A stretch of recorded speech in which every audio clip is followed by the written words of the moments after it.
Meteorologist Mike Favetta. First check of the Garden State forecast. Mike, there were winds on some parts of the tri-state close to hurricane force, correct?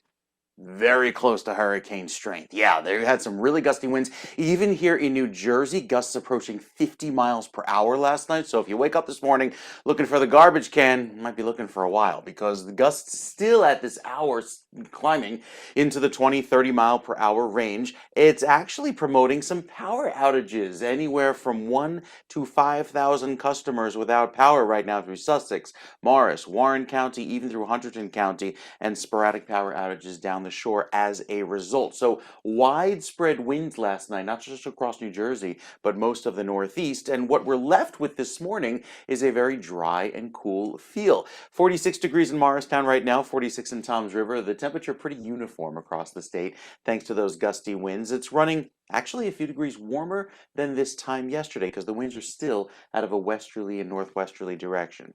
The air is very dry. It certainly feels like November. And with a few sprinkles that came across the state last night, now we clear things out. That was the front drying us out and making it feel cooler.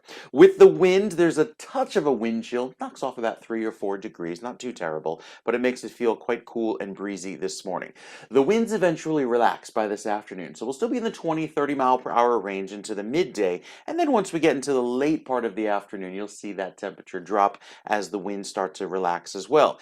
Would you believe it's another windy day tomorrow? But this time, tomorrow's winds come out from the south. So while gusts will be upwards of 30 and 40 miles per hour down on LBI, even upwards of 25 miles per hour toward Morristown, look at that wind direction, pushing in all of that warm and mild air in from the south, helping our temperatures climb back to near 70 degrees tomorrow. A very warm finish to the day.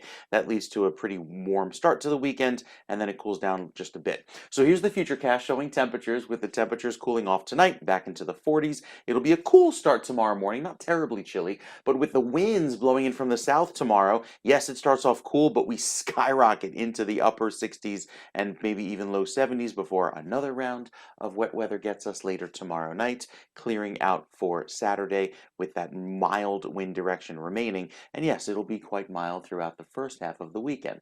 I think Saturday night into Sunday could cool off a little bit, predominantly because of some light rain that comes through. So you see those showers move on by. With it, a little bit of a milder trend still for the second half of the weekend, albeit a little bit more damp. And then we finish out the period Sunday night into Monday with another round of cooler weather. So it's this roller coaster temperature that takes us cool today, warm tomorrow, warm on Sunday, and then back to the chill by Monday. I think you can more easily see it on the 7-day forecast, comparing day by day. We'll show you that coming up, Ken, with another check of your forecast in a few minutes. Wow. I just can't. I'm still thinking about the Stony Brook, Long Island, 70 miles an hour. Mhm. I know leave last night I went to put the garbage out, man. It was like almost got taken away. It was incredibly strong, but Yes, unreal. This is the change of seasons, right? Temperature clashes. Thank you, it is. Mike. Appreciate it, sir. We will check back.